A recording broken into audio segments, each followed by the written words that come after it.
인생 노답이다. 그러니까 그냥 인생 즐기면 살자. 티끌 모아 티끌이다. 그러면 돈을 모을 수가 있어요? 당연히 못 모으지. 처음에는 월 200짜리 직장인이었다. 저도 이제 돈 아끼려고 분유값 있잖아요. 분유값 아끼려고 당근에서 나오면 자전거 타고 그 몇천 원 벌겠다고 가서 사오고 그랬어요. 인생 그렇게 살면 후회된다. 젊을 때 놀아야지. 라는 이야기를 아무리 들어봤자 그런 이야기는 그냥 한 귀로 듣고 그냥 두 귀로 흘릴 수가 있습니다. 지금 제 자산이 뭐 이것저것 다 합쳐서 거의 40억 되거든요. 3년 뒤면요, 제 생각에는 100억도 넘어갈 수도 있다 라고 봅니다. 나는 왜 돈을 모으지 못할까가 아니라 돈을 모을 수가 없는 이유가 있는 겁니다. 오늘은 제가 돈을 못 모은 사람들의 특징 5가지에 대해서 이야기를 하겠습니다. 이거 악플 달릴 거 각오하고 얘기합니다. 근데 우리 채널이 좀 악플 좀 달려야 돼요. 너무 댓글 안 달려. 제가 악플이라도 달리는 게 낫습니다.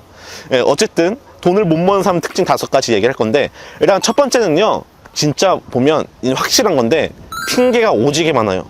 돈을 써야 되는, 쓸 수밖에 없는 나만의 핑계가 있다. 예를 들면 오늘 친구 생일이라서, 뭐 부모님 생신이라서, 우리 강아지 생일이라서 막 별의별 이유를 다 댄단 말이에요. 그래서 돈을 쓸 수밖에 없는 나만의 핑계거리를 다 만들어 놨다.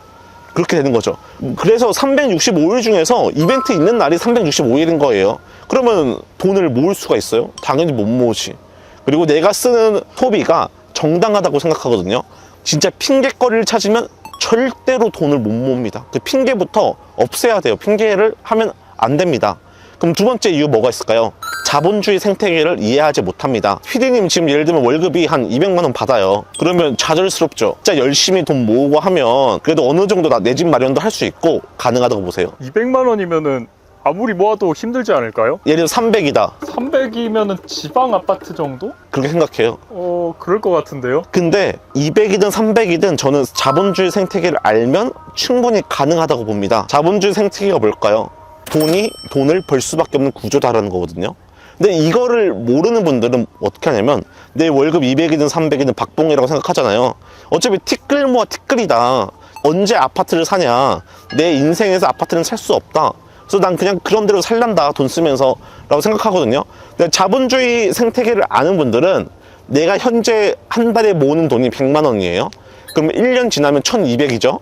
그러면 또 2년 지나면 2400이죠. 그렇게 생각을 안 해요. 왜냐면 1200에서 또 복리 개념이 있잖아요. 금리 뭐 2, 3% 붙는 게 아니라 뭐 10%, 20%도 붙을 수 있다라는 거를 돈을 잘 모으는 분들은 알 수밖에 없습니다. 근데 반면에 돈을 잘 못 모으는 분들은 100만 원씩 모으면 1년이면 1200, 10년이면 겨우 1억 2천 모으네? 라고 생각하니까 인생 노답이다. 그러니까 그냥 인생 즐기면 살자. 티끌 모아 티끌이다. 라고 생각을 하시는 거죠. 그래서 돈을 못 모으는 세 번째 특징, SNS를 좀 많이 하시는 편이다 라고 볼 수가 있습니다. 뭐 물론 SNS 하는 거 잘못된 거 아니죠. 근데 여기서 제가 말씀드리고 싶은 건 뭐냐면요, 특히 인스타 같은 경우 있죠. 단편적으로 상대방의 오늘 일상을 볼 수 있는 것들, 그런 건데, 인스타 같은 경우가 단점이 뭐냐면 비교를 엄청 많이 해요. 예를 들면 내 피디님 인스타 들어가니까 친구가 피드로 바닷가에서 막 이렇게 누워있는 사진을 올려. 막 칵테일 한 잔 마시면서. 어떤 기분 들어요? 지금 당장 뛰쳐나가고 싶네요. 맞죠? 그러면서 나는 진짜 대학볕에서 지금 촬영하고 있는데 쟤는 저기서 놀고 있고, 그럼 되게 부럽고 그러죠. 그러면서 비행기표를 알아본다니까요. 싸게 나온 거 뭐 없나? 라고 알아보죠. 그럼 앞서 말한 첫 번째 이거 똑같아요. 핑계를 대는 거예요. 쟤도 저렇게 사는데 나도 이렇게 사는 게 맞지? 그러면서 우연히 비행기 값 특가를 봅니다. 그러니까 특가를 보면 이건 무조건 사야 돼. 난 반드시 해외여행 갈 거야 라고 보는 거죠. 이렇게 SNS는 단편적인 사진이나 릴스를 가지고 그 사람 전체 인생을 보는 것처럼 볼 수가 있거든요. 예를 들면 앞서 말했던 것 예시처럼 뭐 피디님의 친구가 뭐 해외여행을 하면서 칵테일 한 잔 마시고 있어. 근데 그게 그 친구분한테는 평생에 한 번뿐인 처음으로 가는 해외여행일 수가 있거든요. 10년 동안 열심히 일하고 처음으로 가는 해외여행일 수 있어요. 근데 그렇게 보면 엄청 부럽다라고 느껴지지가 않죠. 그래서 솔직히 인스타 같은 경우는 자기 인생에서 제일 좋았던 순간만을 올리잖아요. 뭐 질질 짜는 내용은 잘 안 올리잖아요. 예전 싸이월드처럼. 그렇기 때문에 SNS를 많이 하면 솔직히 돈 모으기 힘듭니다. 그리고 돈을 못 모는 사람 특징 4번째는요, 진짜 신용카드를 미친듯이 사랑합니다. 미친듯이. 체크카드 안 쓰고 다 신용카드 씁니다. 저도 신용카드 진짜 싫어하거든요. 그래서 웬만하면 신용카드 안 만들고요. 신용카드 만들 때도 그러면 저 안 쓸 건데 그냥 만들어도 상관없나요? 그러면 예 그러셔도 상관없습니다 하면 만들어요. 그리고 실제 그 신용카드를 안 씁니다. 근데 안 쓰는데 왜 만드신 거예요? 그 은행하고 거래를 돈독하게 하기 위해서 만든 거죠. 예를 들면 뭐 신용카드도 이런 거 만들어주고, 예를 들면 뭐 계좌도 이쪽으로 좀 몇 개 옮겨주면 금리 좀 더 싸게 해드릴 수 있습니다. 그런 딜이 있으니까 하는 거죠. 그래서 신용카드를 쓰는 게 안 좋은 이유가 뭔지 알아요? 돈을 얼마 썼는지 모를 것 같아요. 말씀하신 것처럼 얼마 썼는지 몰라요. 체감이 안 돼요. 체크카드로 쓰면 통장 잔고 줄잖아요. 바로 눈에 보이거든요. 그러면 내 돈이 줄어들고 있다. 그러면 사람 본능상 돈을 아껴야겠구나, 그런 심리가 들거든요. 근데 신용카드는 이걸 달에 청구되잖아요. 그러면 이제 내가 얼마 썼는지 모르고 나중에 청구되고 월급 들어가고 내 통장에서 신용카드 대금이 100 얼마가 나가. 그러면 내 통장이 텅장이 되죠. 그러면 그걸 보면서 내가 이렇게 돈을 많이 썼어? 내 월급 너무 짠 거 아니야? 또는 나는 어떻게 먹고 살지? 이제 그런 생각을 하니까 절약하기 힘들다는 거죠.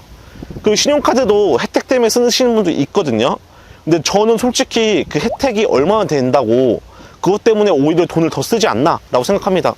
진짜 신용카드를 혜택 때문에 쓸 거면 그 금액대별로 혜택이 있잖아요. 금액대별로 칼같이 끊어야 되거든요. 근데 보통 사람들이요, 귀찮아서 내가 얼마 썼는지 확인 안 하고요, 이 정도 더 써야 될 것 같아 생각하면서 보통 더 결제하는 경향이 있습니다. 그러니까 50만 원 정도 하는 신용카드 대금을 썼던 것 같은데 이걸 달에 내 통장에서 막 100만 원 빠져나가니까 이제 미치고 팔짝 뛰는 거지. 이제 그때부터는 악의 순환으로 돌아갑니다. 어떤 악의 순환이냐면 이미 패턴이 그렇게 됐어요. 그러면 한번 결단을 내리고 끊어야 돼요. 그럼 한두 달 동안은 되게 힘들 수가 있거든요. 이제 절약을 엄청 해야 되니까.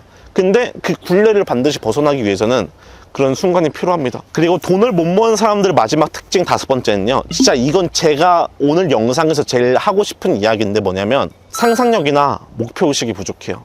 5년 뒤, 10년 뒤에는 내가 서울에 뭐 아파트를 어디서 살고 싶다, 또는 돈을 얼마를 모으고 싶다, 또는 뭐 사업을 어떻게 해서 또 성공하고 싶다든가 그런 상상력, 나는 이렇게 될 거라는 목표가 있다면요, 돈 모으지 말라고 해도요, 알아서 모읍니다. 제가 그랬거든요. 저도 이제 직장 다녔을 때 실수령액이 200만 원 중반이에요. 그럼 200만 원 초반부터 시작했다는 거거든요, 실수령액이. 그러면 진짜 적게 받았잖아요. 많이 받은 건 아니에요. 그런데도 그때 저는 어떤 생각했냐면, 내가 이 돈을 이제 1년 단위로 모으면 얼마가 될 거고 2년 단위로 모으면 얼마가 될 거다. 그래서 이 돈을 종잣돈으로 삼으면 내가 나중에 뭐 청약을 한다거나 아니면 내 집 마련을 할 때 분명히 큰 도움이 될 거다라는 거에 표가 있었거든요. 근데 그때까지만 해도 구체적인 목표는 아니었어요. 내가 무조건 청약 받을 거다, 그런 건 아닌데 나만의 목표가 있으니까 주변에서 너는 왜 이렇게 찌질하게 살아? 너는 왜 이렇게 이제 돈도 안 쓰고 그렇게 살아? 인생 그렇게 살면 후회된다. 젊을 때 놀아야지 라는 이야기를 아무리 들어봤자 그런 이야기는 그냥 한 귀로 듣고 그냥 두 귀로 흘릴 수가 있습니다.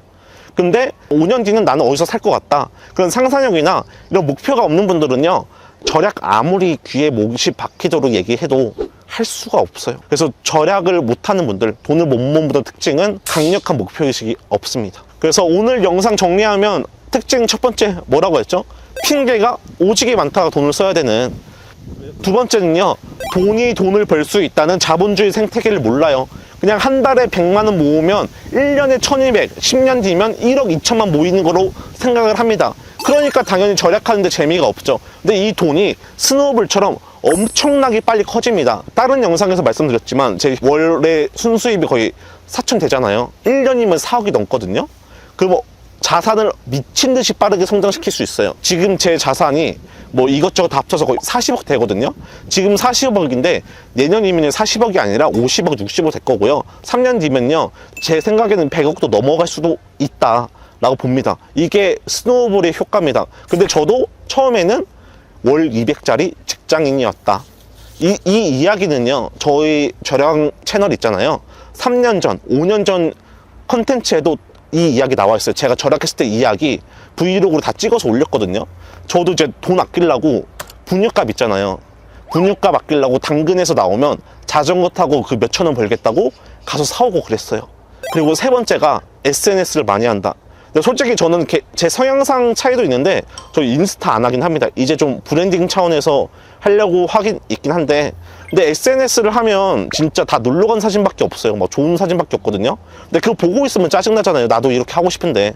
그래서 돈을 그냥 씁니다. 만족을 해야 되니까. 남과 비교해서 뒤처지는 거 보통 다 싫어하니까 그렇게 하는 거죠. 네 번째는 신용카드랑 또 할부도 되게 좋아해요. 신용카드 쓰시는 분은요, 할부도 거의 따라서 옵니다. 세트처럼. 근데 할부 쓰면 전 되게 기분 나쁘던데. 매달 통장이 빠지는 느낌이 싫으신가 보네. 그리고 저 진짜 할부 거의 안 써요.